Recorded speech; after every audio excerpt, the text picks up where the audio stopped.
There's some things that are shocking. First of all, what they naturally occurring fluoride and what they put in the water are two different things. What they put in the water is something called fluorosilicic acid, and it is actually the byproduct of the fertilizer industry and the metal and aluminum fabricating industry. This is a waste product of industry. It's illegal to dump it in the ocean. It's highly corrosive, right? Skull and crossbone warnings, okay? Yet they found a way to convince the public that if you ingest it, that it has a benefit on your teeth. We can't sit back and not do something. When you know you have to do something, you have to act. So let's write a health freedom resolution, and let's write a health freedom Bill of Rights ordinance. And we did that.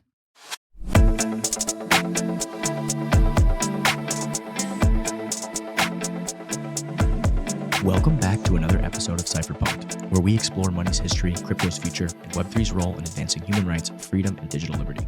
Today's guest is Scott Kiley, a man who's spent over 4 decades engineering, rebuilding, and consulting on industrial machinery. But beyond that, he's been in the trenches of real-world fights for personal freedom, taking on government overreach, standing up for health autonomy, and challenging mandates that most people just accept.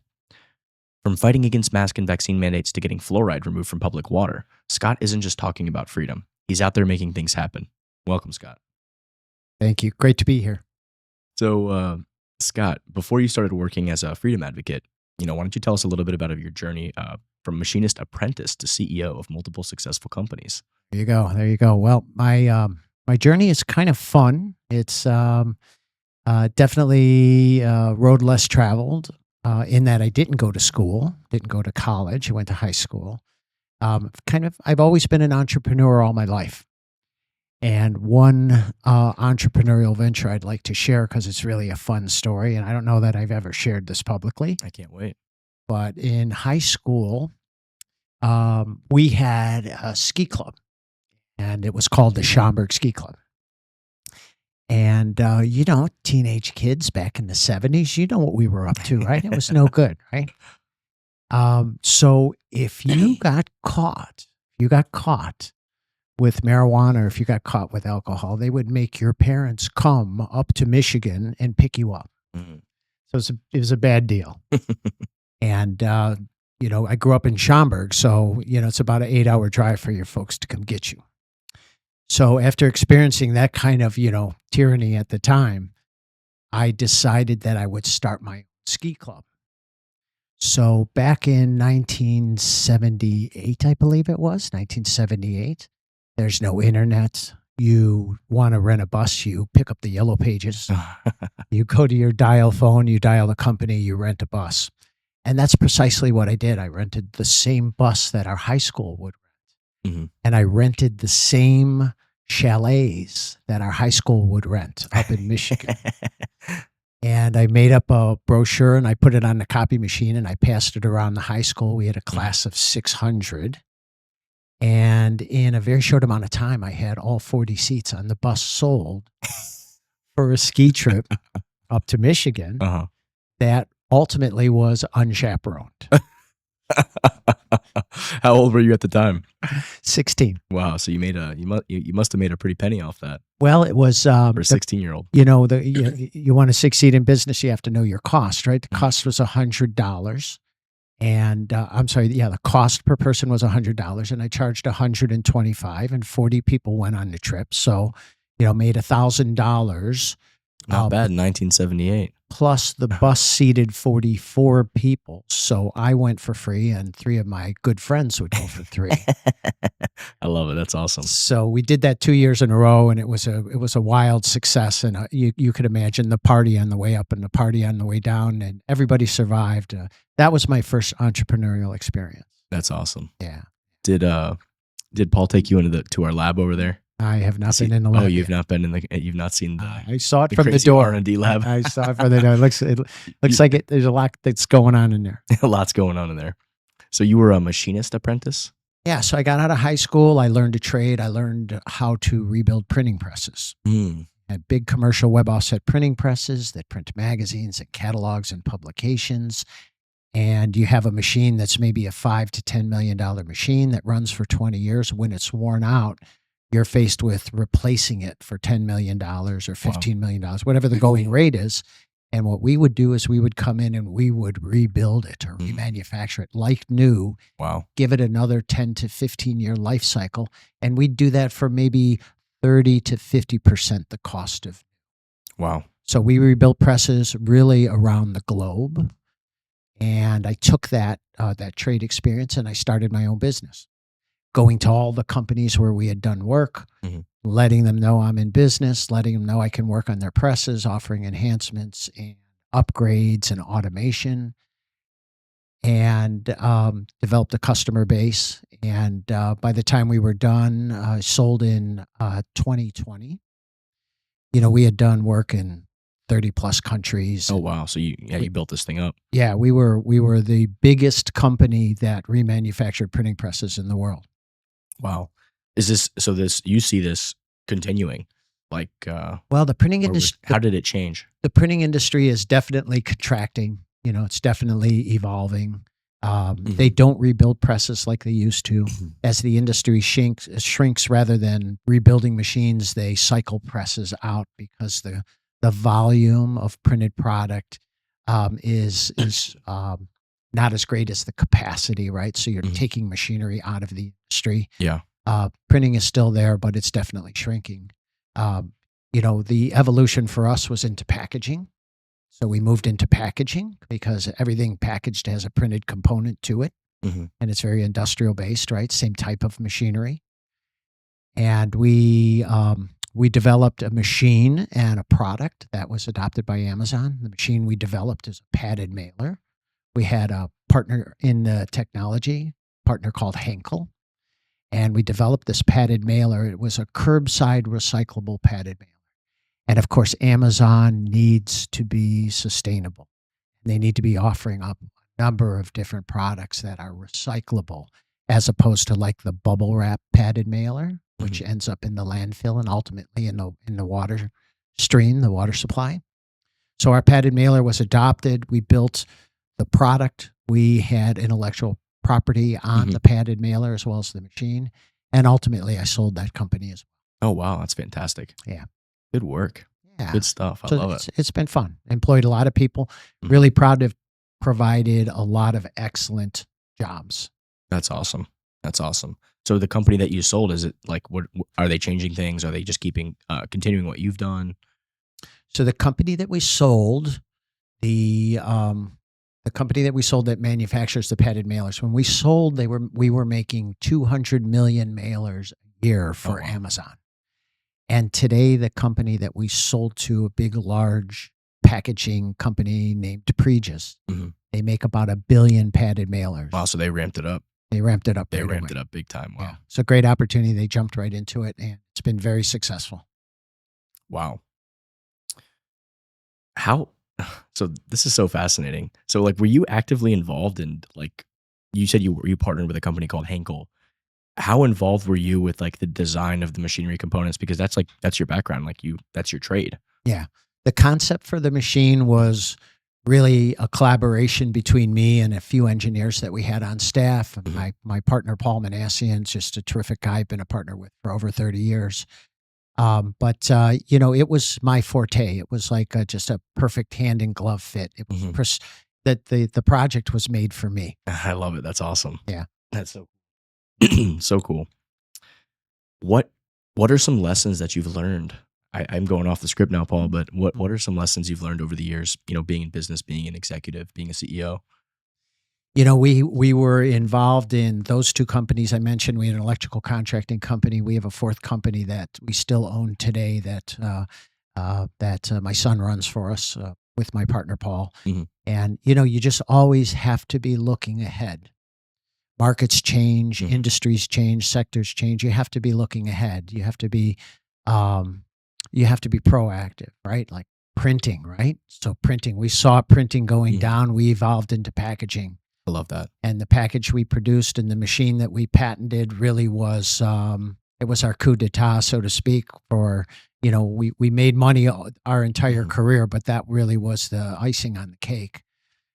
Know your costs. Know your costs. You got to be best at what you do. Niche markets are great. I've always had niche markets. Like, not a lot of people know how to rebuild printing presses. We would rebuild, not only would we rebuild, but we buy used machines, repurpose them, and sell them with new automation. Not many people do that. We made a one-of-a-kind padded mailer. It was a patented product, so we had a niche there. We had a company and we still have this company today. We provide consulting service for insurance companies, large insurance companies like Zurich, or like, Zurich will call us when they have an industrial loss. And if there's a fire or flood in a manufacturing plant, if you're an adjuster, you know how to adjust, but you don't know machinery and equipment. And if it's been involved in an explosion, a fire, or flood, you don't know if it's restorable or not. Our guys with their industrial base, they come in and analyze the damage, and we let them know if it can be repaired or not. And then we help them with the solution. Oh, that's awesome. That's a company called Industrial Loss Consulting. So, just niche markets, know your cost, always be looking ahead, hire good people. I like that. Always be looking ahead, especially because, things change. There's so much discussion in this day and age. I mean, we've seen, it's funny you mentioned the printing press, right? Because it's like that sometimes technologies come that change, and then you have the printing press, but now we've got like the internet, right? So now, obviously you saw, printed content going down over time, less need for printing presses essentially. And, the printing press was probably one of the greatest innovations ever in all of humanity, right? Replaced by the internet, which is one of the greatest innovations in all of humanity, right? So it's fascinating how you were able to navigate that, right? That's a savvy entrepreneur. What do you say to those who see something like AI coming and think like, oh, we got to stop AI, we got to stop automation, we got to stop all these things? Like, do you think that that's the right mindset? And I mean, I guess this is such a multi-faceted topic, right? Because, obviously it sucks to lose jobs, but through human history, what we've seen is that, yes, some jobs may be destroyed, but that new industry creates even more jobs. Do you think something like artificial intelligence is going to follow that same path, those same rules? Yeah, I do. I mean, I think that the implications of AI are so transformative that it's a little bit more difficult to predict. I don't think you can hold back technology. It's coming. It's coming, yeah. Yeah, I think you have to embrace it. I hope we can embrace AI, and I hope while doing that, humanity can still keep our dignity and our rights, Constitution, that we don't lose that in the process. That's what worries me. Yeah, that worries me as well. We've got to stick to our founding principles of this great nation and promote liberty. And again, that's why I'm even doing this podcast, right? Like promoting, like you're promoting liberty, like in real life, which is like very transparent to see, right? Freedom. When you see it, when it's physical in the real world, it's easy to see. Yeah. When your rights are being eroded, like on the internet, it's much more insidious, right? It's much more, you think you're in your home and you're like, no one's there, no one's watching you, right? But, your ISP, your internet service provider is monitoring every website you're going to, right? Like all these little things, right? Like that you wouldn't think of because you feel like you're safe when you're on your phone. You feel like it's private, or you feel like you're doing something, you're going to your bank account, whatever it may be. But, it's important because it's hard for people to make that connection that, you don't have the same rights in the digital realm. You don't have that same privacy that you're used to, right? Like you don't live in a glass house for a reason, right? Like you want to have privacy in your own home, right? Sure. Same concept. So I'm very impressed by what you've done. And I guess we can dive into that a little bit. So what specific moment brought you? Obviously you're like a savvy entrepreneur. All of a sudden now you kind of transitioned from like a business leader to being a, community freedom advocate. Yeah. Yeah. Well, that started around 2022. And what happened was around 2020, when the vaccine rollout occurred, my wife and I were really recently awake, and we were trying to get healthy. And so we just learned that, the FDA and the Department of Agriculture, they're not there for your health. And so we started to follow folks like Dr. Hyman and the cardiologist, I forget his name. We started to follow Huberman? No, he's got the glass. He's a guy that's really high on avocado oil or olive oil. Who's the guy that's promoting David Wolf? No. Paul Saladino? No, I'll think of it. Anyway, we became awake with regard to food and quality of food and just how bad most of the food was. Yeah. And glyphosate and so forth and so on. And so when the vaccines came around, my wife's really pretty astute with healthcare. And so we were onto it right away, tried to bring it to my kids, and really alienated my children. They just, they thought, not only were we off in voting for Trump, but, we were completely off on the vaccines, and they didn't want to hear about it. And I thought it was so demonic what was unfolding. And we could see it, and we were reading about it. We're semi-retired, and so we have lots of time where they don't, and they just hear all the propaganda that the rest of the world heard. So that really launched us into the health freedom movement. We saw COVID, we saw the lockdowns, we saw Event 201, we saw the bogus emergency use authorization rollout. We saw the suppression of therapeutics. We saw just, the closing of churches and the closing of small business and just, one tyrannical mandate after another. Yeah, it was just pure insanity. It was pretty wild. I mean, again, I was in Florida, so I didn't really, I remember traveling and just like thinking I was in another country, another world. I just couldn't believe. I was in Washington, D.C., and I just like couldn't believe what was going on when I went there. I thought I was living in some like dystopia. Because like here in Florida, it was kind of like, oh, there's the pandemic, and like it was like a week.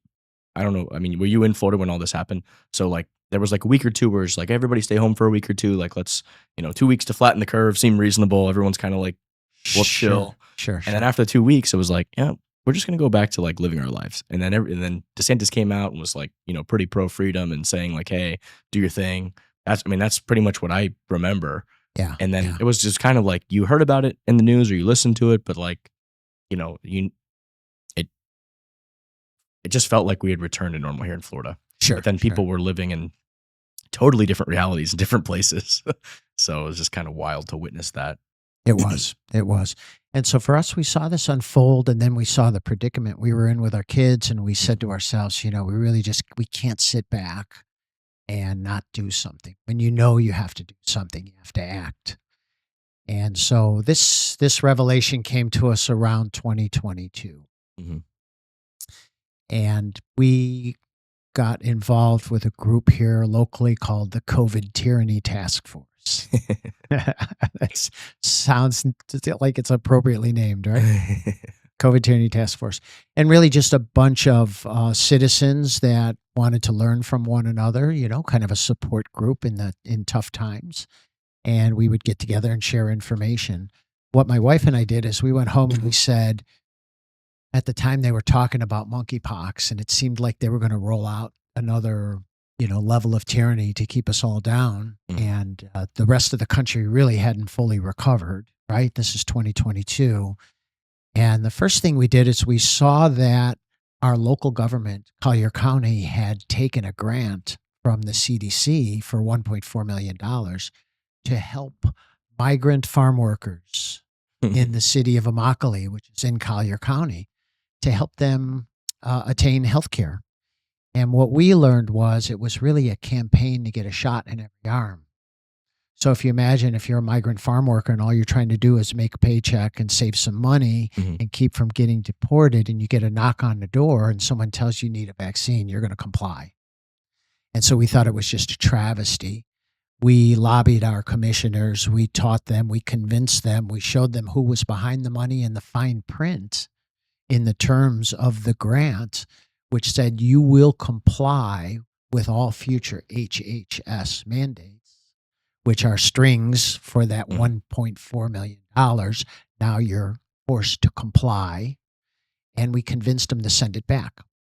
So it was 1.4 million. Correct. So you're saying the federal government had this, and they kind of like snuck it into the contract, kind of thing. Oh yeah, right? Of course. You know how much money the government gave out during COVID, right? Yeah. So this was a small thing, but a significant thing. Yeah, it wasn't really so much about that 1 million. It was kind of hidden in the fine print.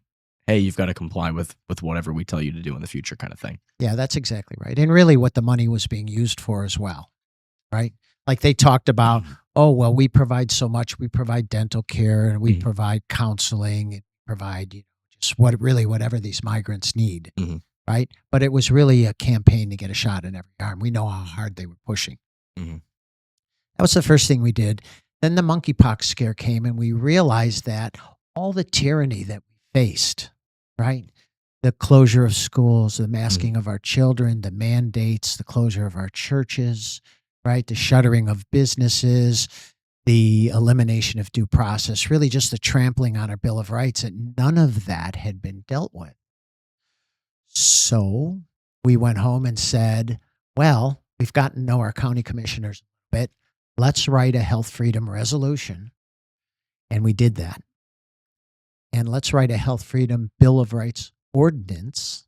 And we did that. And we worked with our county commissioners. And we ended up passing both of those on April 11th. And the Health Freedom Resolution is an awesome document. It's an aspirational document. I say that because it's a resolution, right? Ordinance is law. Resolution is our resolve to make change, right? So the resolution had some pretty big aspirational elements in it. For example, no medical mandates. Imagine if in the United States we had no medical mandates, right?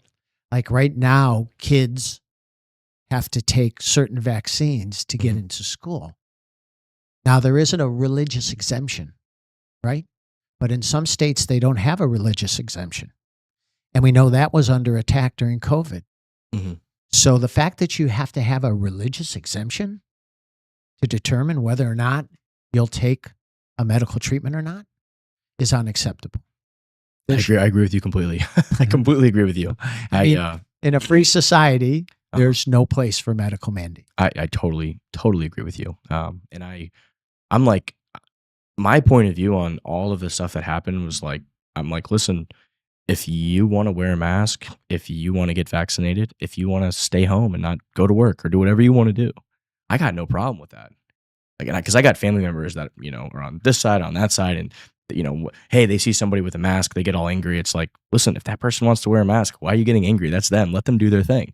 And same thing on the other side. Oh, how could they not be wearing a mask? It's like, listen, nobody's forcing you to go out into society. You're going into public, that's your choice and your decision. Right. Like, you can stay home and order Uber Eats or get a bunch of canned food and hold down for 3 months if that's what you want to do. What I can't say is what you're saying is these mandates, like, we either live in a free society or we don't. People are either free or they're not, right? So I totally agree with you. Sure. I totally agree with you. So the first point was no medical mandates. The second point was informed consent. Yeah. And we have a state statute in Florida, the Florida Patient Bill of Rights. I think it's called Florida Patient Bill of Rights and Responsibilities. Yeah. It's 381.026 that calls for informed consent. It calls for a risk-benefit analysis, and it calls for the ability to opt out. Can you explain this concept of informed consent? So informed consent is the ethical responsibility that a doctor has to give you all of the information that you need to be able to weigh the pros and cons. Also to give you alternatives so that you can weigh the medication and the decision at hand and really give you full information that allows you the ability to consent or not. I love that. Right? Informed consent. And today, doctors are not giving informed consent. A lot of times because they don't know. I think you're honestly right about that. That's yeah. I think you're right about that. Or what they've been taught. It's tough, man. You got to break through so much to think objectively about things, and it's difficult. It's difficult. Sure. Or what they've been taught has been by the pharmaceutical companies or the universities that are funded by the pharmaceutical companies or the hospital that's dictating the protocol. What do you think about how happy are you about RFK Jr. being elevated to his position as HHS? I'm thrilled. I'm optimistic. I'm cautiously optimistic. Cautiously optimistic, yeah. Yeah. I think RFK is the perfect man for the job. I hope that they don't have him shackled and chained. I hope that he's actually going to be able to deliver change. I'm a little bit concerned. I know he's navigating a minefield. I can only imagine. It's such a nuanced rabbit. There's so many nuances and rabbit holes to go down with everything, right? Because it's like, obviously the pharmaceutical industry has brought tremendous good things as well as tremendous bad things. So when people see the bad things, it really takes away from the good things, and it takes away that goodwill and trust that you might have, right? For like cancer medications and all sorts of different things, right? But what I do think has been fantastic is this revival of, instead of just focusing on treating symptoms to problems, attacking them earlier on from their core, having a healthier lifestyle, right? It's hard to, when you eat shitty potato chips filled with industrial seed oils for fucking 20 years and then you get cancer, right? It's like, it's hard to make that connection. It's like, I've been having this for 30 years, right? But I think there's a renewed focus on the foundation of health as opposed to just putting a Band-Aid on a bullet wound, right? Like, what do you think about that? Yeah, absolutely. I mean, true healthcare as opposed to the sick care model. Yeah. Getting off and away from the pharmaceuticals. Mm-hmm. Naturopathy medicine, for example, there's a bill in Florida right now, SB 470, that is moving through the legislation that looks to license naturopathy medicine in Florida. Mm-hmm. And it looks like it's promising. I know that it's getting some alterations and some edits at this point in time, but it looks promising. Right now, naturopathy medicine, your practitioners are not able to obtain a license in Florida. So this is all kind of heading in the right direction. But ultimately, in my mind, the vaccines, a direct injection into your body of God knows what, the poisons, the toxins, the ingredients, what babies face and what they're being set up with, Mm-hmm. and the rise in chronic childhood disease, right? You got to look at the vaccines. You got to look at the food. I think they're going to do. I think that's what Bobby wants to do. I believe. I mean, he's facing a big. Mm-hmm. He's facing a big lift in a big mountain. Yeah. Now I think he can. If you notice, there was a lot of talk before he was confirmed about food. It seemed to switch to food, mm-hmm. right? And oh my gosh, did he have to go way out of his way to say, I'm not anti-vax, Mm-hmm. right? And what he is he's radical transparency, right? Which is good. I think that's good. I mean, I think you want to say, hey, look, with my son, you go through the healthcare system and you kind of just accept that all the doctors know what they're talking about, getting all of the vaccines, boosters, etc. And because obviously it's tough to be, you're in your niche, you know what you know, and then it's like at some point in society, we live in such a complicated society, you have to trust people, that really know their industry, right? But I remember my wife, when our daughter was she would just take our daughter to go get her vaccinations or whatever, to go get her checkup, right? And then the doctor comes in and gives basically no informed consent, just, hey, we're going to do this, whatever, doesn't talk about it. Right. The schedule. The schedule, yeah. But the schedule, exactly right. But I think they gave my daughter like a flu vaccine or something, like for the fucking flu. And she had an adverse reaction. She went almost like comatose. She was like, and I wasn't there, but my wife told me about it. But she basically was like unresponsive for like an hour or two. And after that, frightening. It was very frightening. It was very frightening. And then the doctor was like, oh, she's having an adverse reaction or blah, blah, blah. And then like, I was furious. I'm like, I was kind of mad at my wife. I'm like, why would you let her give him the flu vaccine? I mean, like, this isn't even part of this. I don't think the flu vaccine is even part of the schedule, right? It's like, just, you can take it if you want kind of thing. Right. So like, right. And then after that, my wife was like, look, I'm going to do a lot more research on this, right? I'm going to go down the rabbit hole. Yeah. And I'm trying to remember which, I think we still went, I think she did some research, and I'm trying to remember which vaccine that we're like, okay, we're not going to do these two, but this one looks reasonable. So we kind of like did some research, went down rabbit holes. And I think RFK Jr. is doing the same thing. I like that. I like, hey, listen, like, these vaccines haven't been, safety tested. They haven't gone through the double, placebo-controlled studies. They're getting all these exemptions for all these like, just craziness, right? Like, hey, like, let's, instead of 27 vaccinations, how about we actually test every single one of them? Maybe half of them need to go. Maybe the other half can be optional for people and be recommended and give informed consent. I think that's probably the path forward, right? And again, a lot of these vaccines, in order to stimulate that immune response, they're literally injecting you with like heavy metals because they need your body to freak out. Like, that's part of the design, right? They want your immune system to freak out so it sees the whatever pathogen that they've killed and put there, right? I mean, that's the logic of the science, is like, hey, we're going to put in this killed pathogen or broken up pathogen or similar pathogen to get your body to like recognize it and attack it. That way, if it sees something in the future, it'll go after it. Like, the logic makes sense, but like the medicine can't be worse than the fucking poison, right? Like,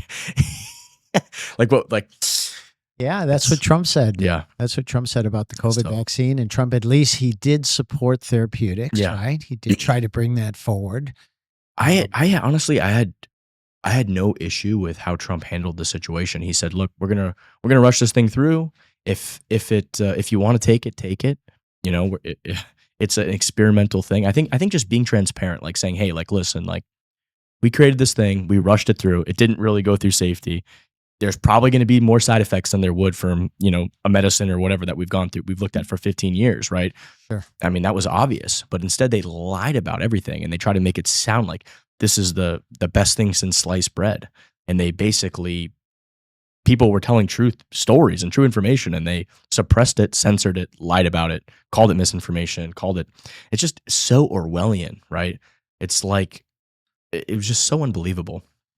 And and what they've done is they've set back, the trust in institutions and public health agencies and whatever, by like, they've basically taken that trust and brought it to like almost zero, or, sub 20%, right?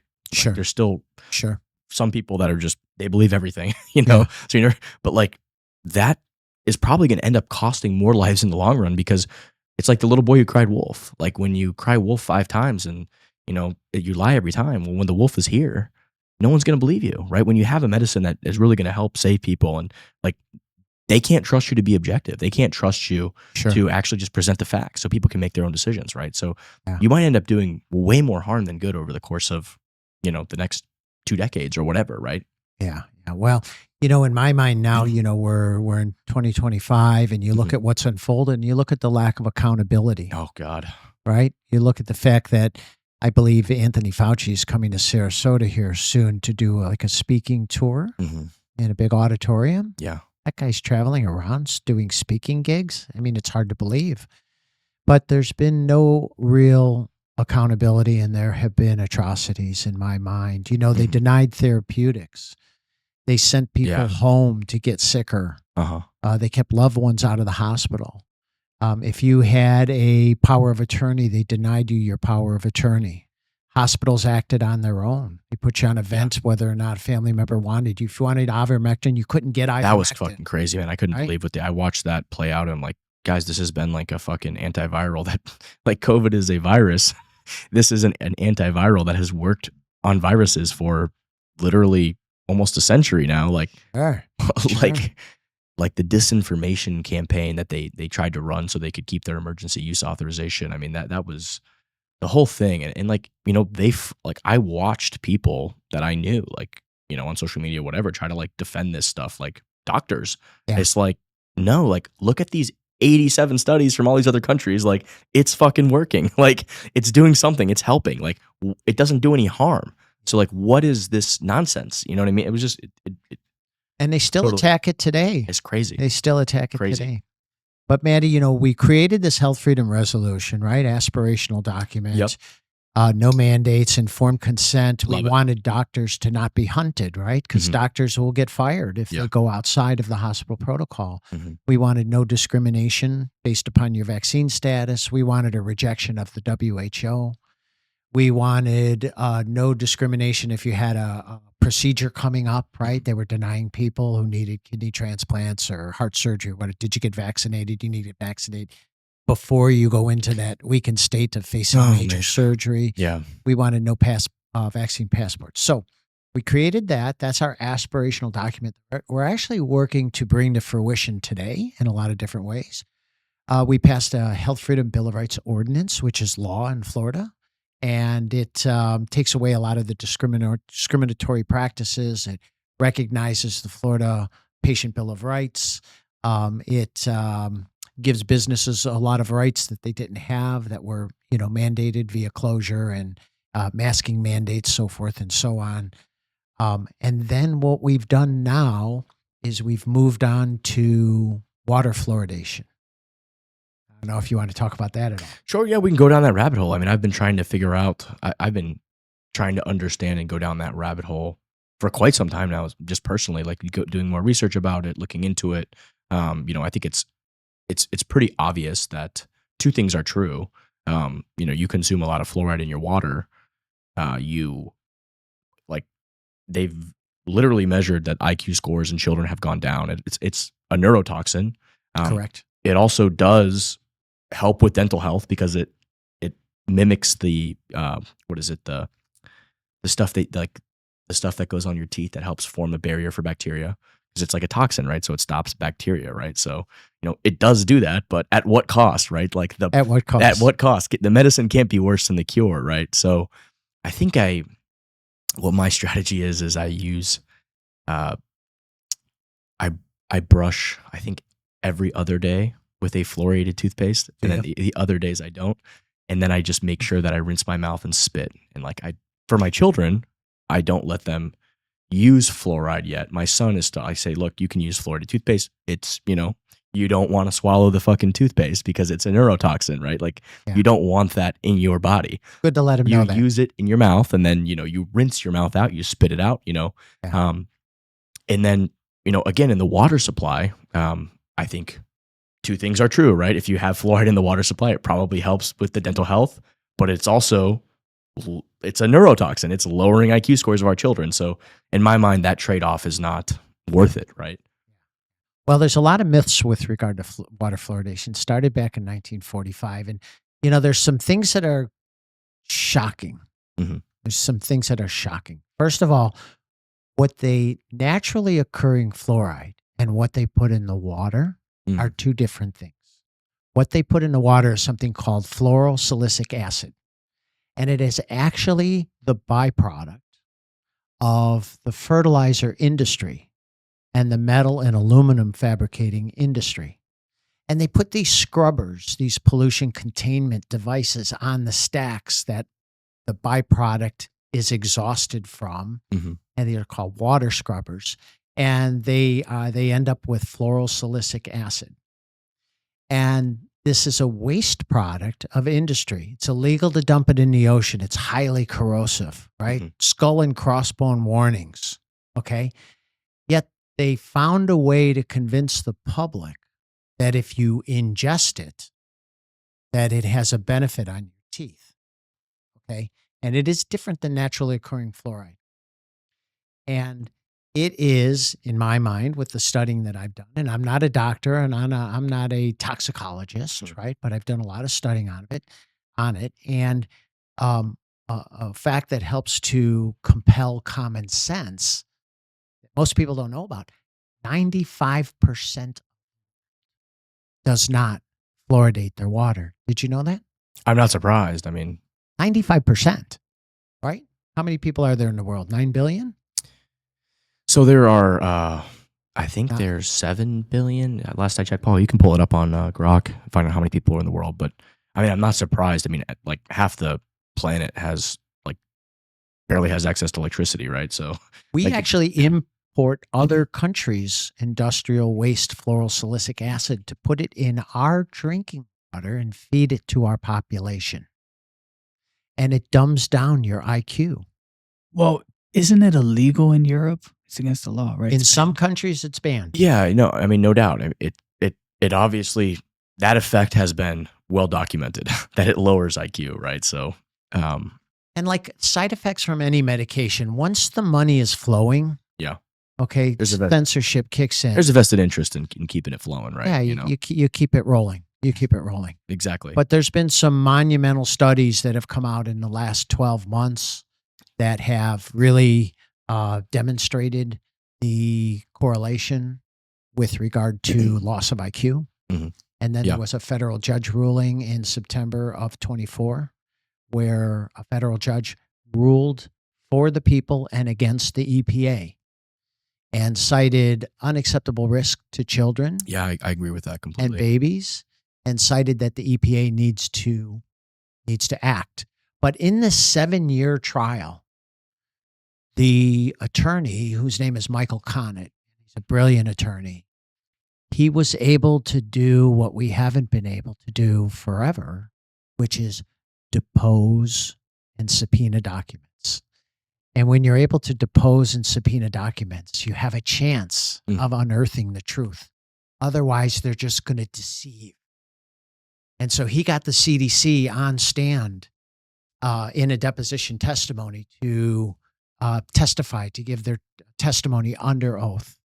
And the director of oral health, Casey Hannon, says under oath, there's no in utero benefit for a pregnant mother to drink fluoride. No benefit to the baby. Of course not. I mean, that's obvious. Of course not. Yeah. There's no benefit to a child up to 6 months of age. Okay? Right? Of course. They don't have teeth. Of course, they don't have teeth. Yeah. But they will tell you, they actually will make the case that, well, the tooth that is pre-eruption, okay, it actually, the systemic ingestion of fluoride helps that tooth that is yet to come out.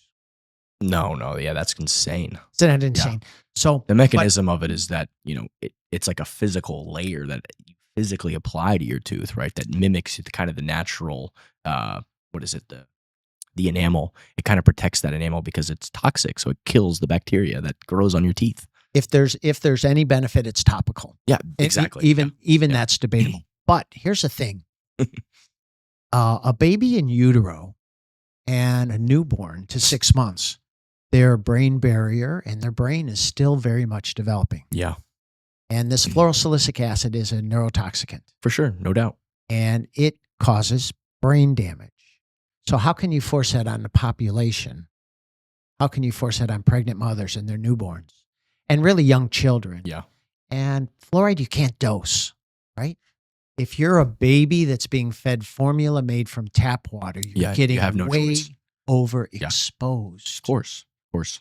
And so therein lies the problem with loss of IQ and brain damage. Mm-hmm. So I'm not surprised one bit.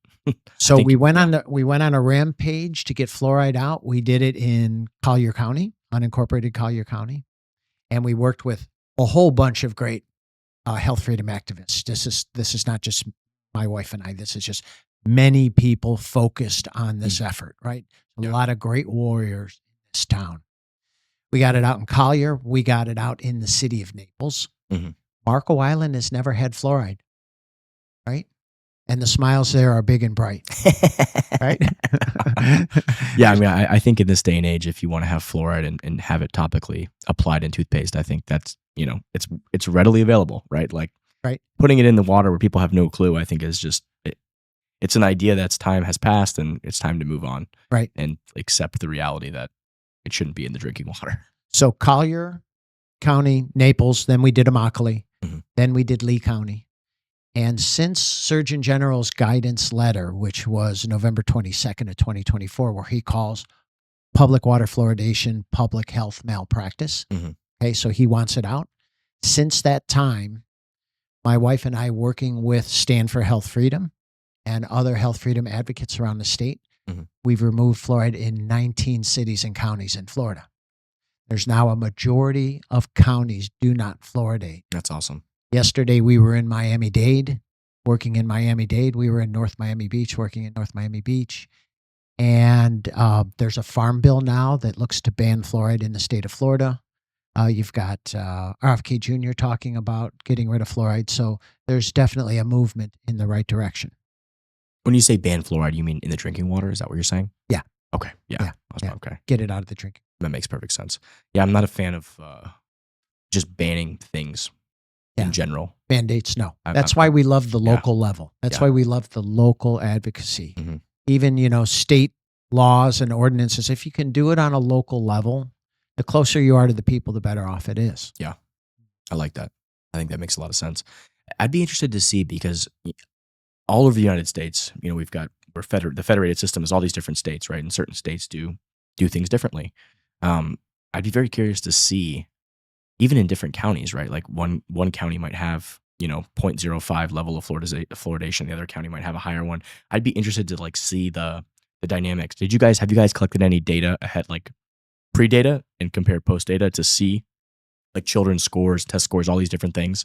Have you thought about that at all? This came out in the National Toxicology Program report, and I believe that was released in August of 2024, and they suppressed that report for years. Really? Wow. Oh, yeah, they suppressed it for years.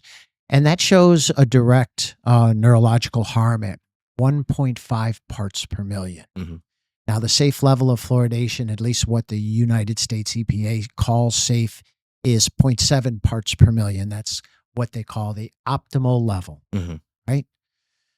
But under oath, Michael Connett, in this federal case where that he won against the EPA, under oath, he got the EPA, his name is Dr. Stanley Barone, to admit that the EPA has a safety threshold factor that they apply to chemicals when there's a known level of harm. Okay, so let's take fluorosilicic acid.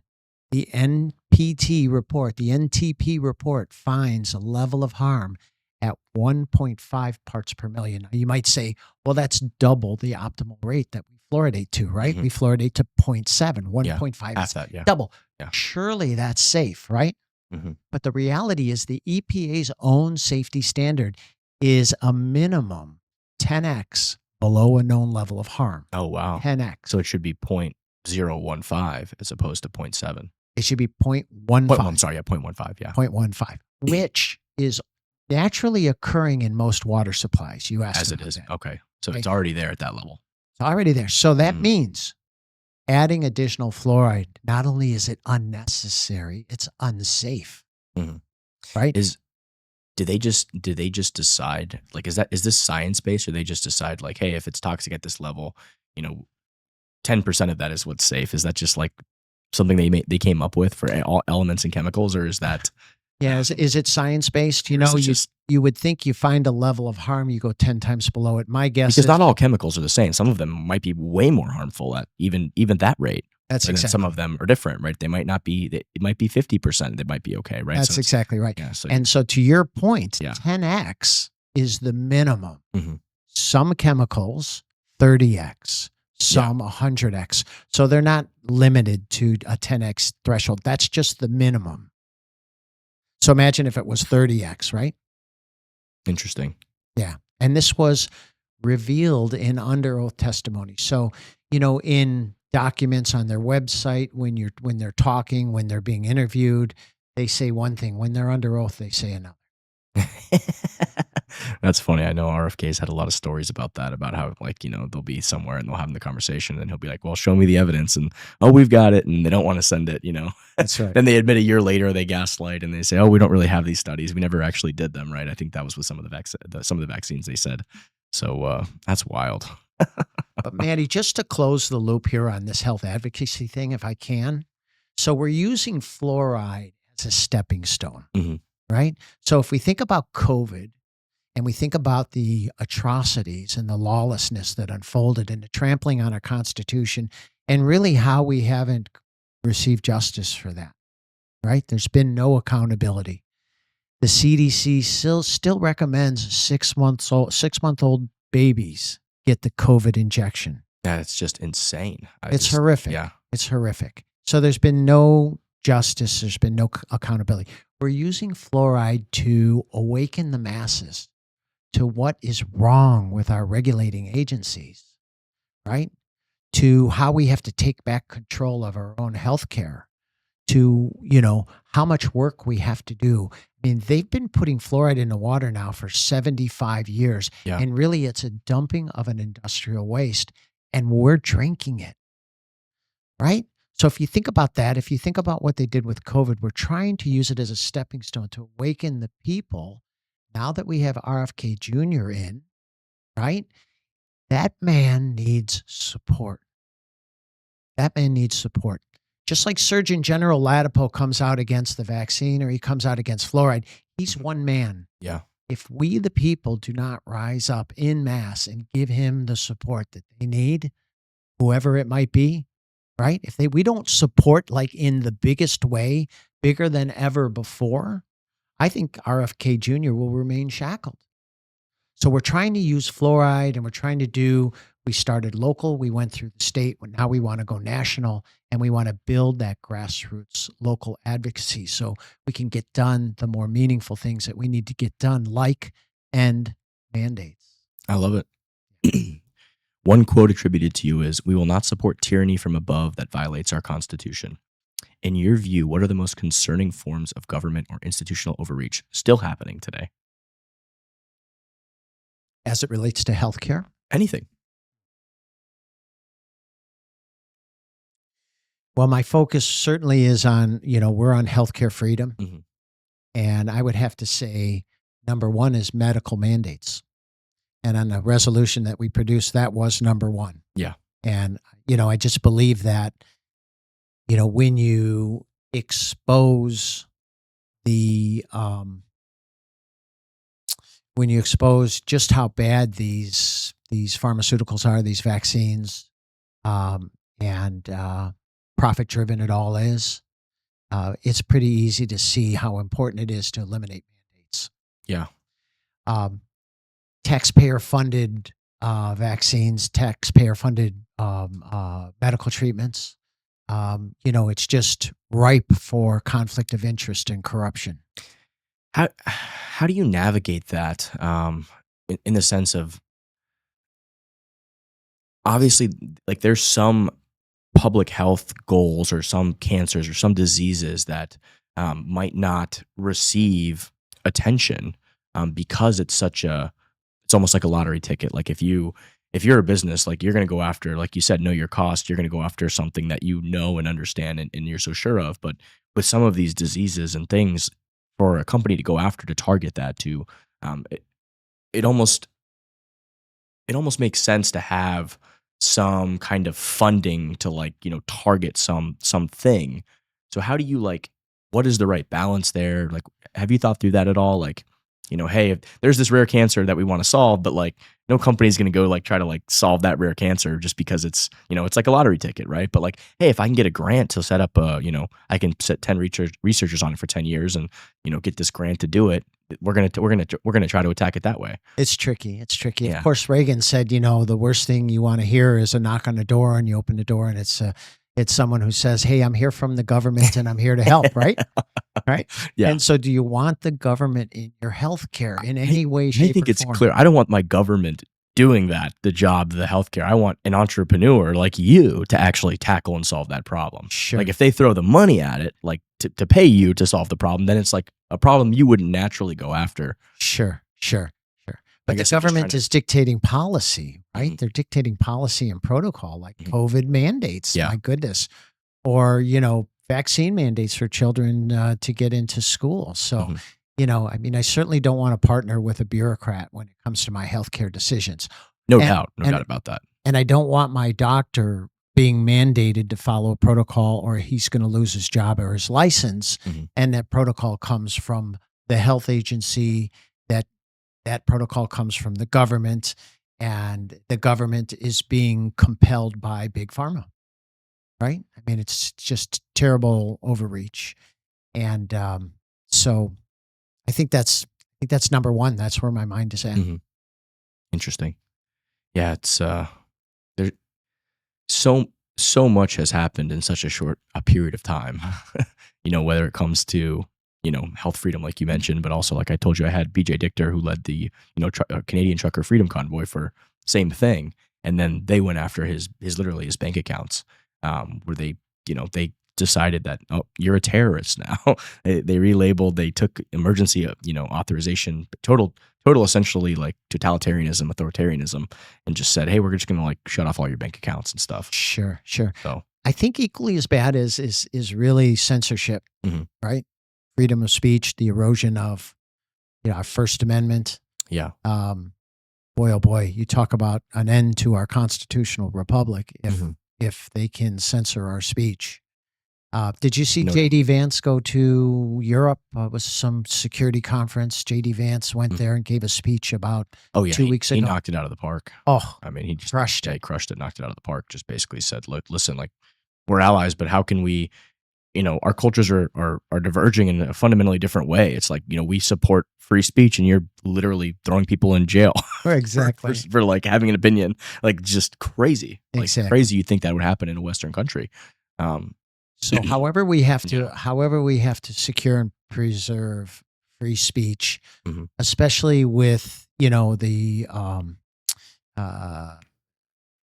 Facebook and X and just social networks and AI on the horizon. Have you, of course you're using AI. Oh yeah, absolutely. Yeah. So I'm pretty new to AI. Mm-hmm. And I would say that since we began on this fluoride push, I've used AI quite a bit to perfect the logic behind the different arguments that we bring to local governments, right? And proof everything through AI, but you have to input in the right information. Like if you just ask it, is fluoride safe? Is it effective? And does it prevent cavities? Oh my gosh, it's the greatest thing since sliced bread. But if you feed in the latest studies, the NTP report, federal judge ruling, Dr. Latimer's guidance. You can have it look at those things and, but yeah, the AI has been trained on the internet. So it's going to take just whatever data is out there and just report back on that. And it's going to take whatever's most prominent. Yeah. Yeah. It's trained on,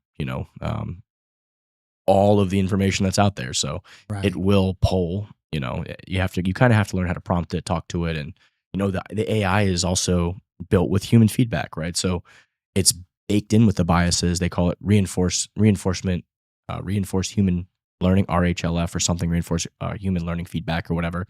That can be good and it can be bad, right? Like you can help guide the logical thought process, but at the same time, you can also make it like literally indoctrinate it with propaganda or, your belief system or whoever is at the helm of that, right?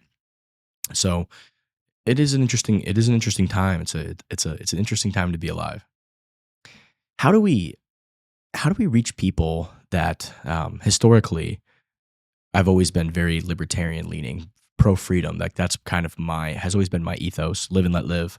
And historically that's been a like classical like liberal left position, right? Like we don't want to be involved in all these wars, we don't want to have freedom of speech even if you disagree with it. We don't want to be censoring people. We want to have like no mandates, like let people make their decision, right? That's historically been a liberal left position. Now it's like the Overton window has shifted so radically that now that is a right position. And people that I know that I talk to that are, they lean left. How do you reach those people when it's, they go, oh, you're not taking the vaccine, you're killing people, or, oh, you would do this, you're hurting people or whatever. How do you reach those people? What are your thoughts there? It's a great question. I think that the health freedom movement, which is my lane, is the way to do it. Because I don't see, the quality of food, healthy food, dealing with chronic disease in America, getting fluoride out of the water, radical transparency about vaccines. These shouldn't be. Of course, they make them, right? But these shouldn't be. For average people, they shouldn't be a left issue or a right issue or a centric issue. It should be an issue for everybody, for our well-being, for our longevity, for our children, for our future, right? That's why I love the health freedom movement and the healthcare space, because it is a topic that crosses all lines and all boundaries. No doubt about that. Yeah. Interesting. Yeah. So if I was somebody who right now just said, hey, you know, I think that all vaccines are good. I think that people should be forced to take them.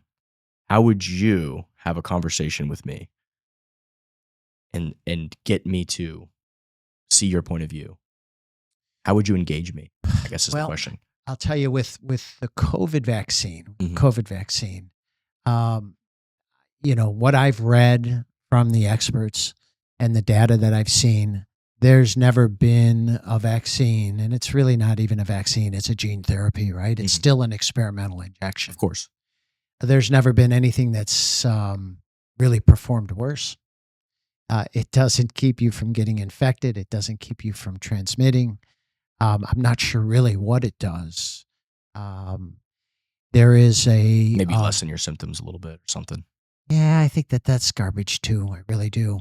I mean, how would you quantify that? Me? Yeah. Anybody, right? How would a professional quantify that? I mean, 99% plus survive anyway. Yeah. I guess the only way to quantify it, and like very early on, when I was looking at the data, I always try to remain objective, right? Like I personally didn't take the vaccine. I wouldn't take the vaccine. I looked at the data and said, everybody who's 65 and under, essentially pretty much survival rate was off the charts. The people who died were people that were already very unhealthy or they were older, right? It was very disproportionately affected the elderly. Yeah. So when I looked at that, I said, why would anybody in their right mind under the age of like 50 ever even touch this thing?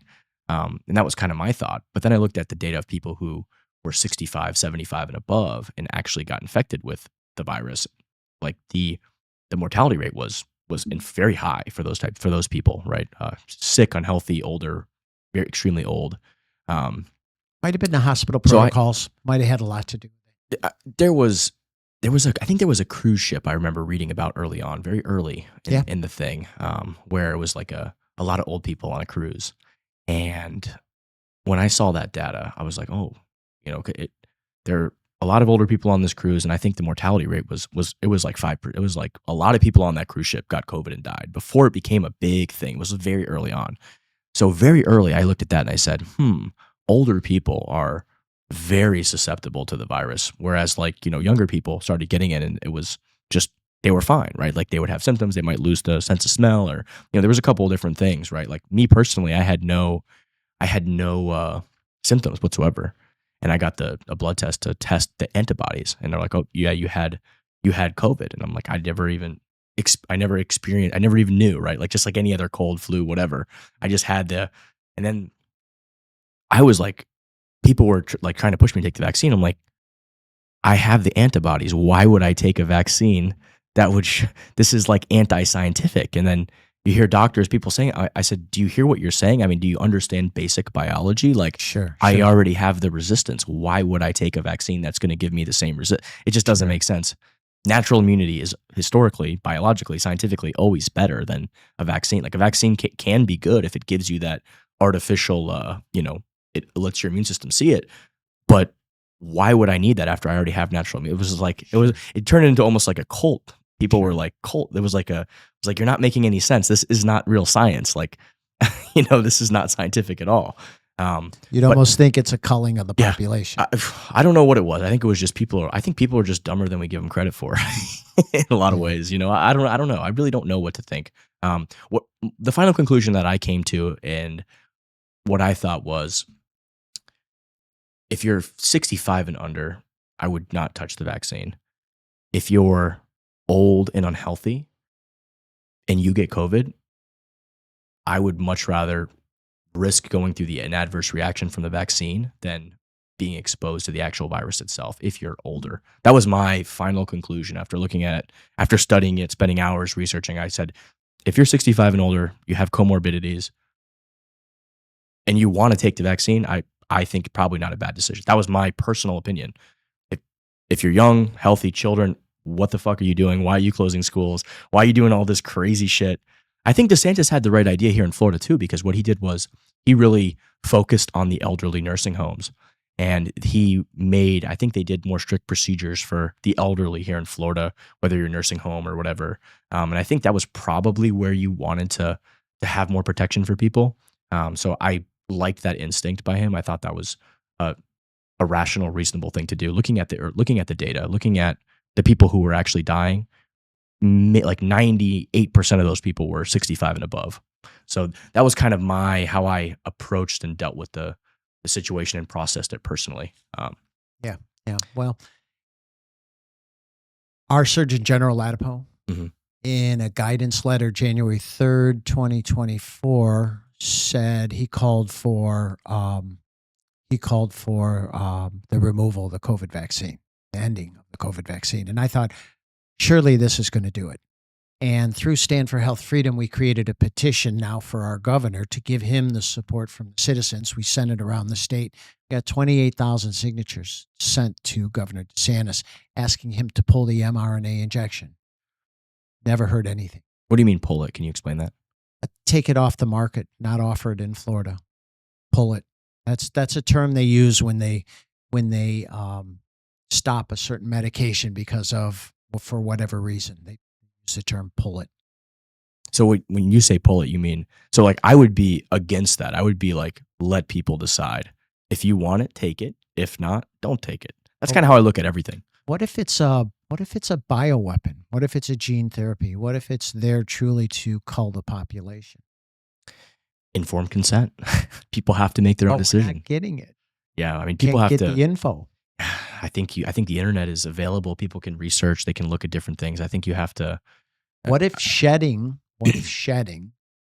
is so prominent that I got the vaccine and you didn't, but me sitting here in this room with you now will have the spike protein circulating in your blood just because we're in close proximity? I think you can make the same argument. I mean, that was the argument that people on the left were making with why everybody had to wear masks. They were saying, you have to wear a mask because you're going to infect me. Just by breathing the same air as you, I could be infected. So I think it's a slippery slope, right? So I always try to go back down to first principles. And my first principle is to let people be free, let them make their decision, right? Anytime you go out in society, whether you drive on a road, you're taking a risk, right? Somebody could hit you with a car. You go into public, you could breathe air, you could get any sickness, right? Like, you could get struck by a meteor. I mean, you could be living in your house and you hired somebody and the house fall. I mean, there's just risks in anything you do, right? So I think that's just part of being a human, right? And you got to decide, what risks do you want to take? Who do you want to be around, right? I just find that an uncompelling argument, I guess is the way I would say it. I would say, and this is just my opinion, we can disagree on that. It's perfectly fine, right? Sure. Certainly an argument there. Yeah. I think the shedding aspect, though, is something that really needs to be explored. Yeah. We've got so many things that are going on right now that are troubling. Mm-hmm. Like if you go outside on a beautiful, beautiful sunny day and then you see stratospheric aerosol injection stripes in the sky, right? You're talking about the plane exhausts? Chemtrails. I mean, yeah, you got these, we've got these beautiful, right? These what beautiful is jets. going on with that? I don't know. I haven't gone down that rabbit hole personally, so I'm uneducated on the topic. I've heard, all sorts of things about it. I mean, I think let's dive into. Let's do a podcast on that one. I've got a guy to bring in who can educate us both. Research. All right, sounds good. Right? We can have we'll do a 3-way. We'll talk about it. When you're flying a jet and you've got, I mean, it's gas. It's gas, right? I mean, you're expelling, toxic fumes. I smell it here sometimes. It's not the greatest smell, right? So the little bit that I know about the stratospheric aerosol injections is if you Google chemtrails, you're going to get tinfoil hat, conspiracy theory, all sorts of stuff. If you Google stratospheric aerosol injection, okay, that's a patented governmental. Paul, you're not well-known, right? Go to Grok and ask what the difference is. Say, what's the difference between a chemtrail and a stratospheric aerosol injection? So you're going to get all sorts of information regarding the reality of that program, and it's been going on for decades. Did you weather manipulation? Did you? I read something recently. So yeah, so stratospheric aerosol injections, but they refer to different concepts. They're basically saying they're different things, but maybe that that's just the convenient way to discredit an argument. But it's like it looks like it's a proposed geoengineering technique studied by scientists to combat climate change. It involves injecting reflective particles like sulfur dioxide into the stratosphere to reflect a small fraction of sunlight back into space, cooling the planet by mimicking the effects of large volcanic eruptions. SAI is still largely theoretical. It hasn't been deployed at scale and comes with significant risks and ethical debates, like potential impacts on weather patterns or ozone depletion. Or human health. Researchers are exploring it as a possible emergency measure, but it's still not happening. But it's not happening secretly in the skies today. That's what they're saying. So it's an interesting climate mitigation tool. Apparently, is what they want to use that for. But again, I mean, it's common sense. You're literally injecting toxic chemicals. I mean, of course, there's going to be issues. I was into this when I actually ran for when I was, God, it must have been 10, 15 years ago. I was like 18 or 19. I ran for mosquito control here in Collier County because they were spraying all that spray. And I went out one morning. It was disgusting. Sure. So I was like, you know what? My idea was I want to get a bunch of minnows and put them in all the little drainage ditches. Like that's kind of what I was thinking. So I actually ran for mosquito control at one point, but it was a fun experience. I hear that's a tough club to break into. Yeah. You have to have the first, your last name has to be like the first 5 letters of the alphabet because that race historically has such a strong first, because people, you vote for the important stuff and then you get down to these other things. People usually just fill the first bubble for those. So the first name advantage is very strong in that race. And I didn't realize that, but I look back like the past 30 or 40 years for the seat. It was always like somebody with the first couple letters of the alphabet for the last name. Sure. Kind of wild. Sure. But, just to circle back on that question with regard to the vaccines, are you familiar with the immunity that was given to pharmaceutical companies back in 1986? Is that what Reagan gave them to produce? Yeah, I'm somewhat familiar with it. Yeah. So the vaccine manufacturers came to the U.S. government and said, look, you want us to make vaccines for the country, for the nation, U.S., but we're getting sued so much. And vaccines are inherently safe. I'm sorry. Vaccines are inherently not safe. Of course, yeah. Right? This is what they said. Yeah. But overall, the benefit certainly outweighs the risk. That's the argument, right? That the benefit outweighs the risk. But here's the thing. They said their whole argument was they're inherently not safe. And getting sued and we can't afford to manufacture these and protect the population. We need immunity. They provided immunity. And once they provided immunity, there was a gold rush for vaccine production. Yeah. So you see the number of vaccines. I mean, what do pharmaceutical companies worry about the most? They worry about getting sued. Yeah.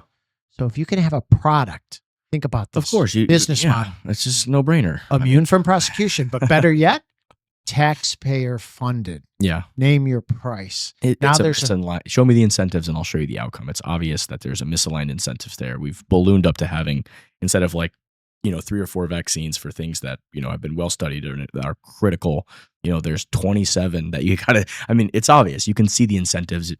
We all see the perversion of it. And what RFK Jr. has talked about is he's talked about the rise in childhood disease as a correlation to that time in history when vaccines started to ramp up. Yeah. But we got to get to the bottom of it, right? I think I've heard arguments from all sides, and I think, some of them are credible, some of them are not.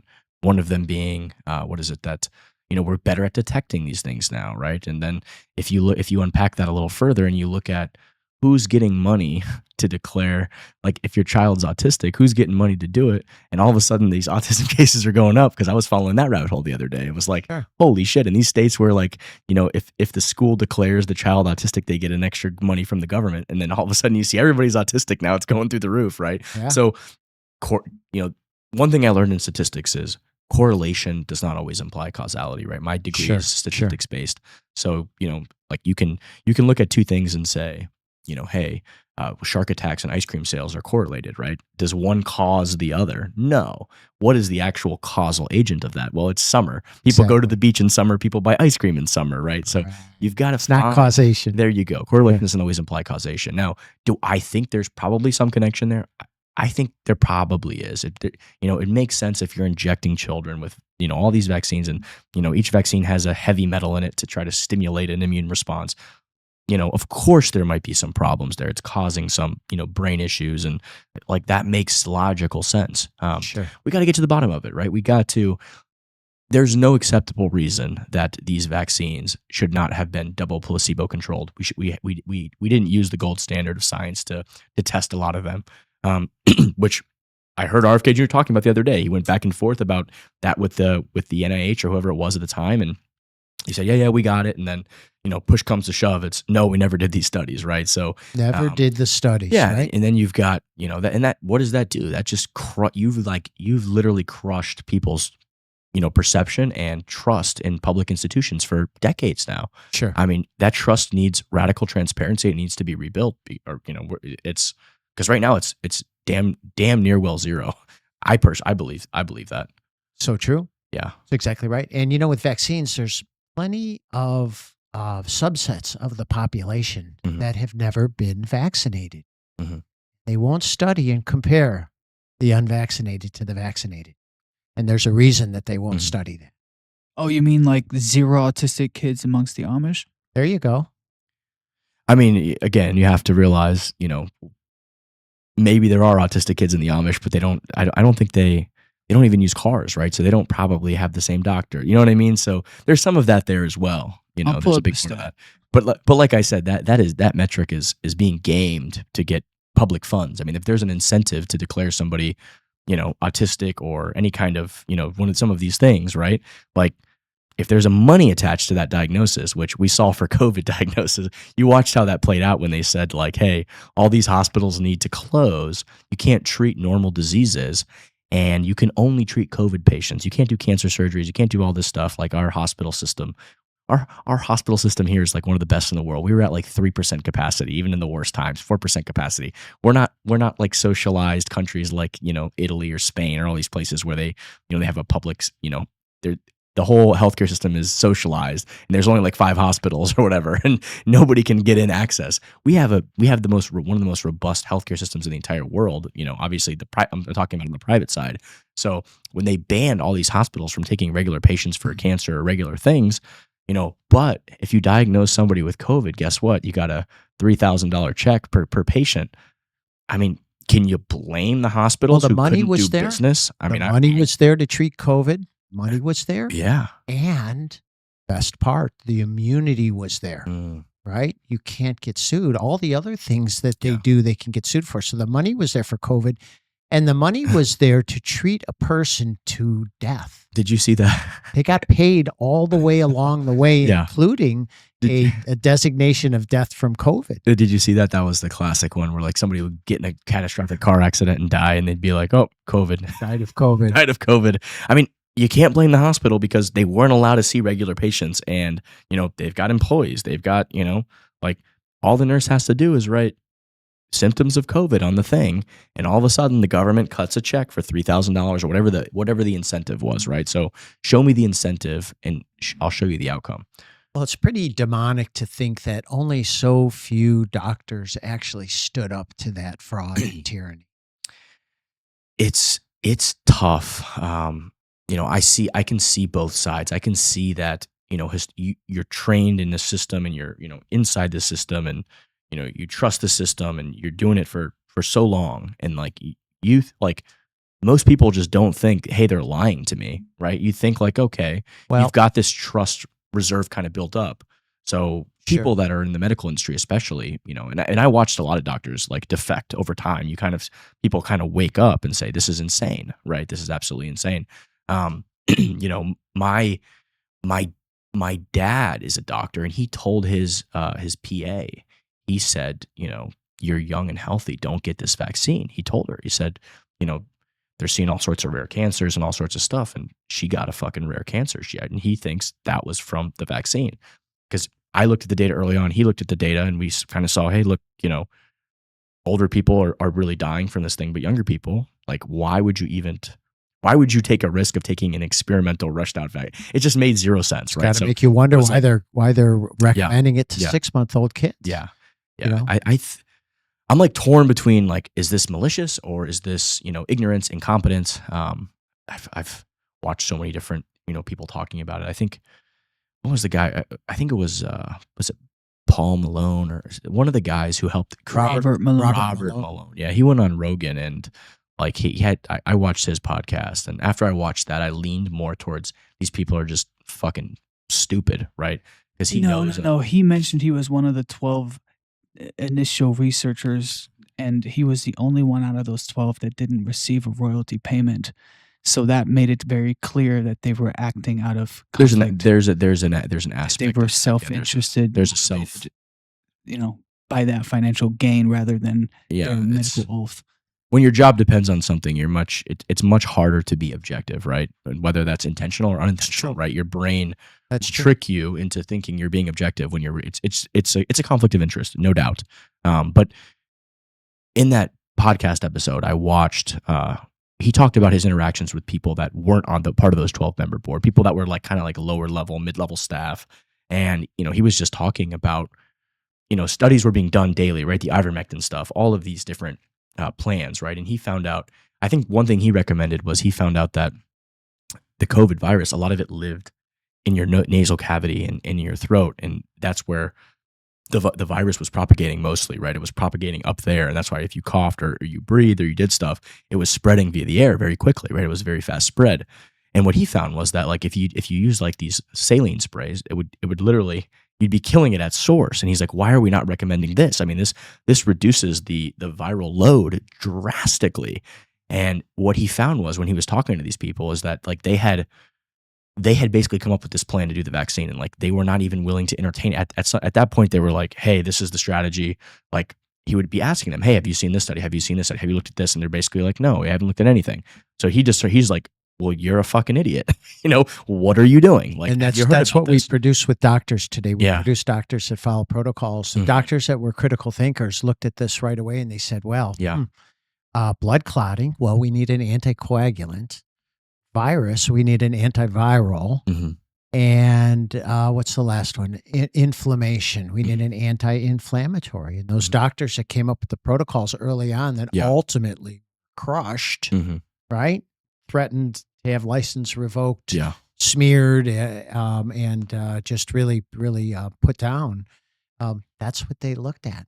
At an anticoagulant, antiviral, and anti-inflammatory as a means of a therapeutic. Yeah.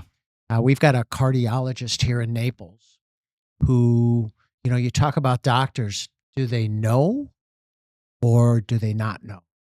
Is it their training? Is this intentional? Right? I had a doctor here in Naples who says he escaped from New York because they were telling him to take it or fake it.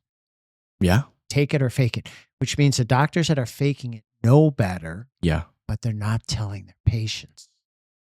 That's terribly demonic. Right? And he left that hospital and moved to Naples to get away from that. Smart. And super good guy, super helpful in what we've done here with some of the health freedom legislation that we've been able to pass at a local level. Wow. So I think they know. I think a lot of them do know. Some of them definitely do, but some of them definitely don't.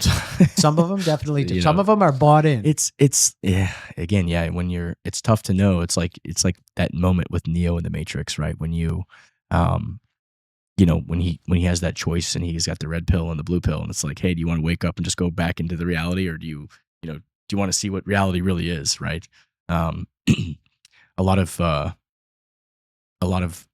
again, I'm in the Web3 kind of crypto space. So when I first learned about Bitcoin and studied Bitcoin and looked at monetary history and looked at the history of money and went down all these rabbit holes of like, governments abusing the money supply in almost every civilization, every culture throughout human history, you come to Bitcoin and it's like, you see this, you start peeling back the onions and the layers and you're like, oh my God, this is unbelievable. And it's like that same moment, right? And most people have no idea. I bet, if you've never even heard of Bitcoin, you probably never even thought about like, what is money, right? Like what actually is money? And like when you start to really go down that rabbit hole and look at different civilizations and what they used as money and why certain monies were more successful than other monies. And you start to look at these fundamentals. It's the same thing. You kind of like, you're awoken, I guess is the way to put it, right? So how much of all this health care related tyranny that's unfolded is related to the level of debt we have today, reset, or CBDC, or just real quick while you're saying hold on, Paul, that, I got to make a really important point. I've got, I really unpacked a lot of things. And then, we kind of say as Bitcoiners, fix the money, fix the world. And when you think about that and you unpack it, you come to the conclusion, you talked about debt and you kind of have the high level view of it, but it's much more insidious than that. Those who control the money printers, we call them the cantillionaires, right? It's called the Cantillon effect, right? Those who can control when new money is created. They are at the spigots of money. So they receive that new money before it's priced into society. Before, 4 years later, we have all this inflation and everything's repriced, prices have gone up, all this stuff. They get it when it still has value. There you go. Or greater value. Well, they get to spend it first, right? And it's usually the people that are, the big banks or whoever are politically connected, right? Has the most buying power. All the COVID money, you're seeing it, another form of it now with USAID, right? If you're connected to the political purse strings, right? It's a form of the Cantillon effect, not quite. It's something a little different, but it's very similar. It's if you're connected politically, you're seeing the breadth of the fraud with all these USAID payments going to these NGOs. They're doing all sorts of shit, right? You're seeing just total corruption. Like Chelsea Clinton's daughter getting $84 million to fucking, and then buying mansions and houses. That was real? That number was real? That was real, yeah. Wow. So like, those types of things, right? Like she's, the goal was to do this charity for Haiti, right? And then if you do the math on it, it's like you provided like maybe a couple thousand meals and at the cost of thousands of dollars per meal. And, you really didn't do anything, right? Like this was just a giant scam, right? Maybe, I mean, if you're very generous, you could say it was good intentioned and then it was abused. But I mean, that shouldn't even be possible, like with no accountability, right? And very much we saw the same thing with COVID, right? When COVID came, they decided to print up 50% of the money supply that's ever existed in all of human history. Like all of the dollars, past 100, 200 years, they printed 50% of the supply literally in an instant. They didn't even have to physically make the dollar bills, right? They just press a button on a computer screen. Sure. And voila, the money comes. They give everybody, all these people, a $1,200 check or whatever it was. And then they printed another $20,000, $20,000 for each person, man, woman, and child in the United States. What happened with that other $19,000 per head? Where did that money go, right? And you're seeing with USAID now, you're kind of seeing, right, a form of political grift. But when they printed all that money, $1,200 went to certain individuals who qualified. But the other $19,000, $20,000 they printed per person, that went to the Cantillon effect. That went to, COVID scams, this scam, that scam, this, hey, we're going to give you this money to loan it out to the economy, to this big bank, and they get it at 0% and then loan it to a smaller bank at 5%. And then it trickles down and then maybe you get a credit card line increase at 30%, right? But so much of it was fraudulent. So much of it was fake. It was, money here for this. There's 11-year-old. I think they found now that there's like thousands of 11-year-olds who got, hundreds of millions of dollars. I mean, just crazy levels of fraud. Sure, they gave away the money to everybody. I was in business at the time. They had the payroll protection plan. Yeah. And they were giving businesses money to bridge loss of revenue to keep employees paid. Mm-hmm.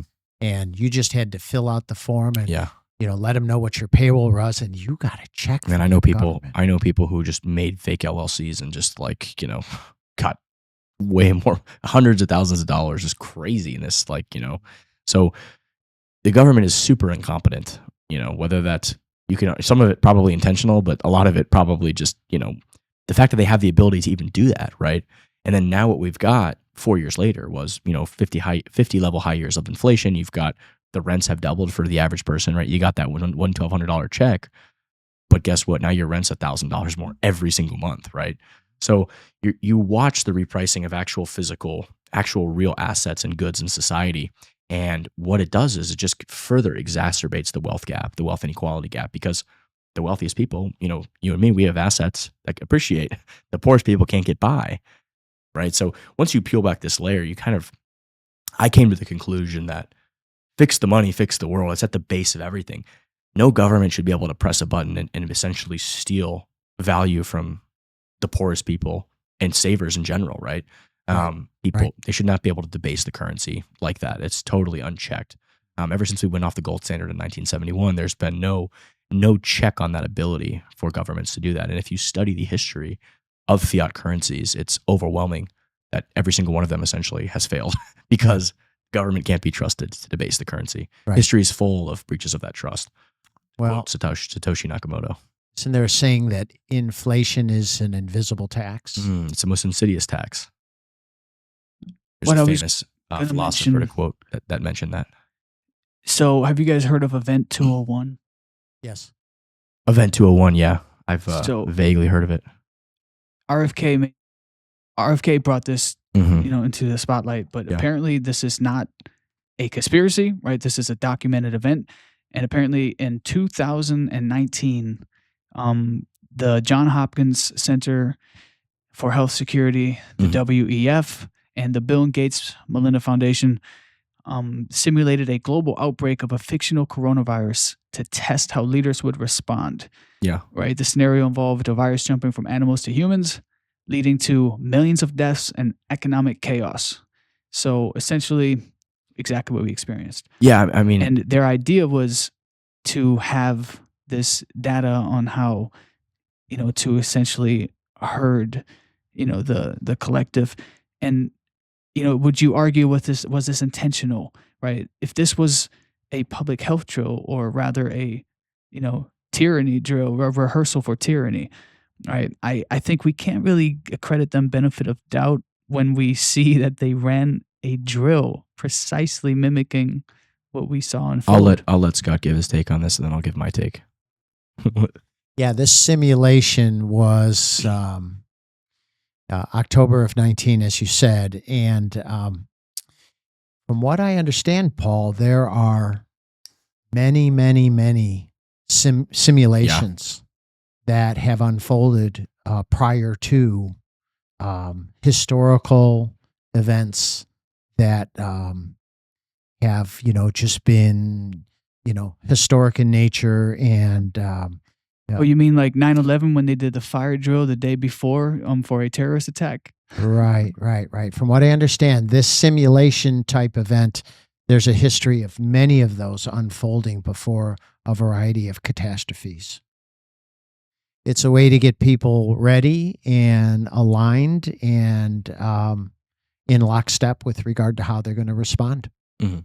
So you didn't really have a political sway on it. You kind of just described it. But I will say this, and I will take the counter to this particular rabbit hole in saying that they're still doing these simulations. I mean, this is not just because they had that simulation. They have hundreds of simulations, just like we have war game simulations.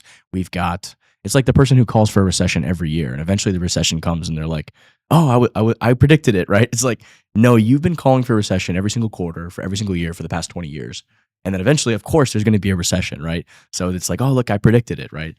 I look at that and I think the same thing, right? I think that first off, my first thought is, who do these people think they are? Who does Bill Gates think he is? Who do these people think they are to do this nonsense? But at the same time, he's still doing these simulations even today. So you simulate an event to prepare for the actual event, right? I mean, we do fire drills, like we did it at school. We did it at school, like, 5 times a year for my whole life, right? You do these events to prepare in case the actual event occurs. So I don't think just because they did a simulation necessarily means that, oh, it was all part of the plan, right? Gain of function. I don't subscribe to that that thought process, that logical. Now, is it possible? Certainly. But do I instantly just say, oh, they did the simulation 3 years before it happened, or 2 years before it happened, or a year before it happened, that they were planning and was all premeditated and pre-planned? I don't just jump to that. That's the way I logically think through things, right? I think, extraordinary claims require extraordinary evidence, and I still see that this type of thing happening. We do this with war game. We do war game simulations. We do, public health catastrophe simulations. I think it's just part of the procedure of these agencies that they're always doing this, right? So eventually if an event happens, you can kind of have confirmation bias and say, oh, look, they planned for this, or they did this simulation right before. Well, this is always part of the procedure that they always do. So that's my thought. You have to watch Event 201. Event 201. Oh my goodness. Listen, they go into such detail that was precisely what unfolded just a few months later. Mm. You will say that was preparedness for the pandemic planned to come. So the next question I'll ask is, what month was this in? October of 19. So I believe earlier in 19. Right, Paul? October? I believe Correct. I'll have to look into this, but I believe that I don't know if have you followed Missouri's lawsuit against the Chinese government? Have you been paying attention to that? No. So they actually just won a huge legal case against the CCP, and they did it a really novel way. So who knows if they're going to actually be able to collect and get any of that money, but they essentially sued for COVID. They sued the Chinese government for COVID. And the reason they did it was because normally they have this immunity, but if they commit like fraud or lie or deception or something like that, then they open the veil to be able to be sued or whatever. I think that's like kind of the law. So the reason they got the claim and the reason they were able to actually get the judgment in the trial was because they were able to prove that China knew about the pandemic. They were already experiencing it at home and they were suppressing it. And in doing so, they were buying all this protective gear and all this stuff. And I think some of it even came from Missouri factories. So they actually looked at the data and they saw, earlier in 2019, hey, they're buying 100x. It shot up these orders in China. So they were able to deduce that the CCP knew what was coming. I mean, knew that something was wrong. Some shit was going down in Wuhan or in China, and they were suppressing all this information. But at the same time, they were going and buying all the protective gear, and their actions showed that they knew. And they basically lied to the world and said, "Hey, there's nothing here." They lied to their population, "Hey, there's nothing here." So I think it is possible too to figure out, hey, when did they? Let's see here. When did this thing actually became public? Because if you look at Fauci, he was coordinating with the Chinese people over there because it's like their little slush fund, right? Like he's not loyal to the United States. He's loyal to his little scientific community, right? Like his Chinese scientists over there and these, scientists over here, and they're all like protecting each other, right? So they're running cover for each other. That's basically what he did. He ran cover for that lab over there Sure. because he probably, through these NIH grants and funds, they were funneling money into this research. And Sure. it would look bad on everybody if they found out, hey, this thing fucking broke out of the lab that we were funding to do this fucking coronavirus bat research, right? Sure. So I wouldn't be surprised if they did this 201 based on information they had from their contacts in the Chinese scientists over there, tipped off Bill Gates, tipped off these different, intellectual. Maybe it was NIH breaking out there already. Maybe that's August, September. that's exactly what was happening. It was Sure. absolutely breaking out over there before Sure. people. So here's when they first reported it. They first reported to WHO in December, but it was happening for months before that. I would So guess. so I think Good that chance. So I But you think- talked about government Yeah. overreach. I mean, gain of function. It's got to go. it's gotta fucking go. Of course it does. Are these people out of their fucking minds? Right? It's crazy. I mean, who do these fucking Pure people think insanity. they are? I mean, this is Pure insane. insanity. And it's still going on. Yeah, of course it is. I mean, insane. I mean, absolutely insane. Yeah. I try to unpack and think over the logic and try to understand, what is the logic here? Because I'm trying to think other countries are going to do it. They're going to fund it. We have no control over it. So we'd rather what? We'd rather fund it so we know what's going on. I'm just trying to steel man it, think from the other side. Why would we be doing this? Right. Because you can't stop China from doing it. You can't stop. Yeah, I think it's a guise for warfare, Mhm. biological warfare, and they do it under the guise of pandemic preparedness. Mhm.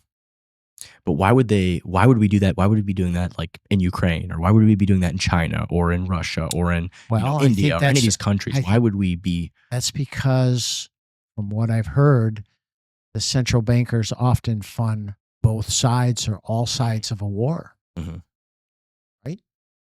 But the actual scientists themselves, like our government funds are going to this lab, the Wuhan lab. Like we've sent them grant money to do this research. I don't understand the logic there because our government, our Congress, whatever, appropriated some funds. I mean, how did that funds went to the NIH under Fauci's control and then he decided what happened with it? I mean, I'm just trying to understand. A global pandemic Yeah. broke out, Yeah. right? Uh-huh. And the whole world suffered. We were all really Yeah. at whole world- war the whole world against the pandemic. Yeah. And who won?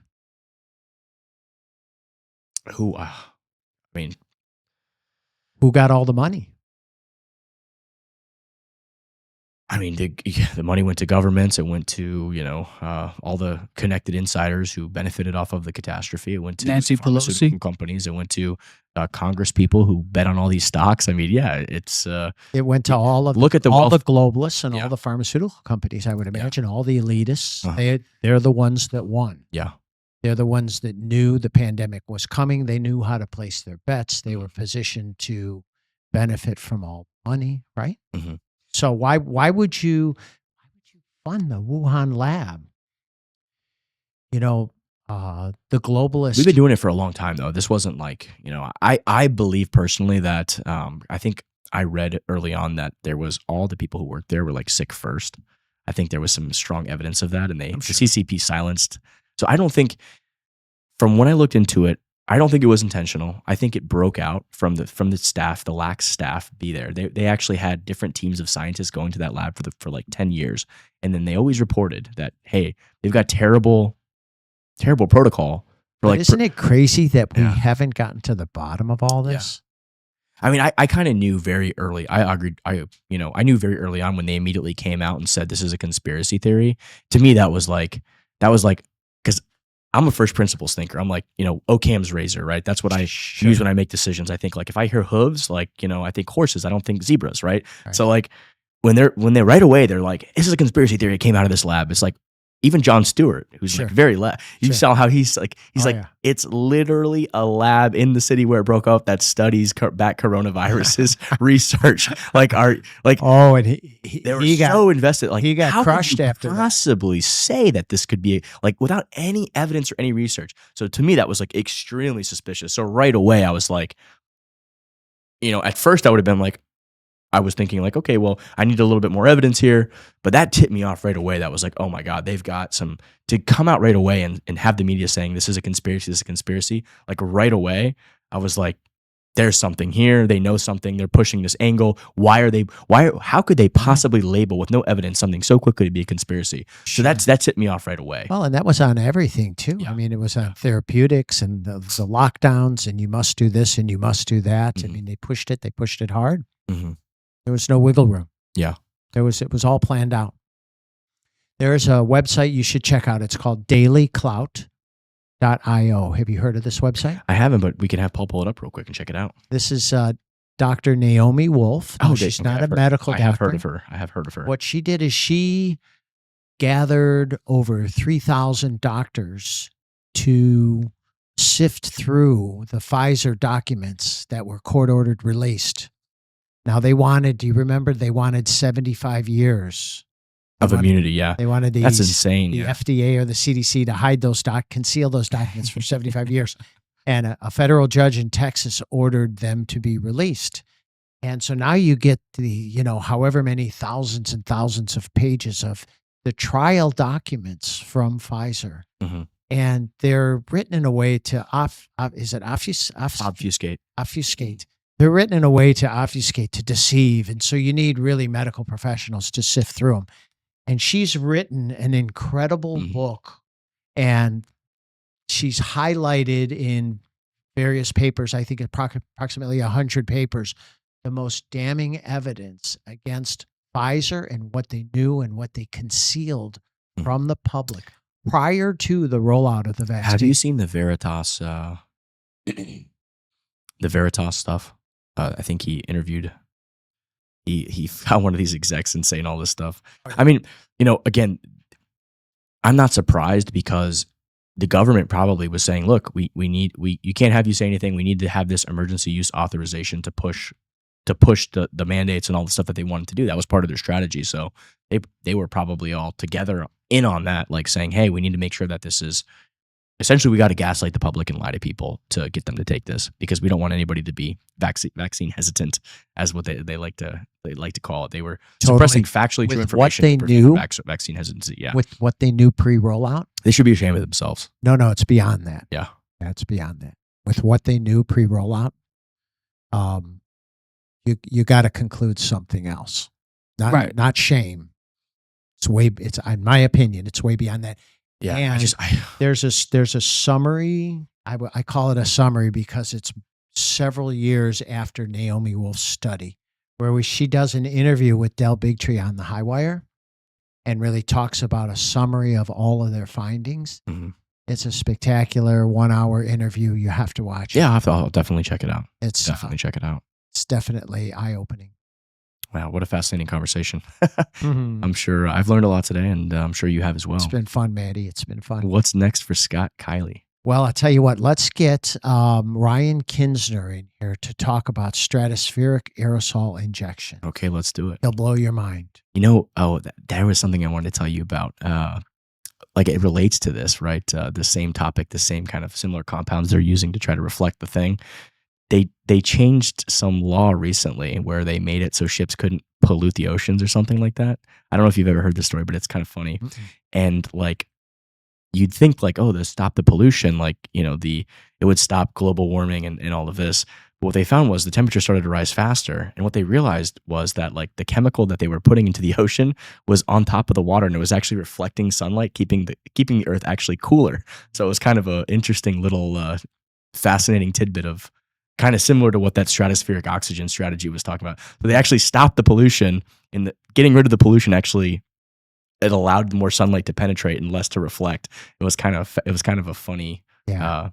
So there's just all these different knock-on effects, right? You think something's bad, but hey, look, it has these positive effects. Or you think something's good, and hey, it actually has all these negative effects. So there's so much. We think in terms. A lot of times we think things are black and white, but there's so much gray, right? There's so many different takes and facts that you learn about things that just really make you think about things, I guess. Yeah, and the way I look at COVID is, trust has been shattered. Trust has absolutely been shattered. So there's no doubt about that. I haven't. There's no transparency on what they're spraying in the sky. Mm-hmm. Makes me very worried. Well, we're gonna have to talk to your buddy, see what he has to say. We're gonna have to. I'm gonna ask him some tough questions. Oh man! So where can people support your causes? Where can they follow your journey? How can they connect with you? So I'm on X, SK Truth Seeker. Okay. You can find me there, that's probably the best way to connect. You guys heard it here first. Find Scott on X. Scott Kiley. It's been an absolute pleasure. Thanks, Maddie.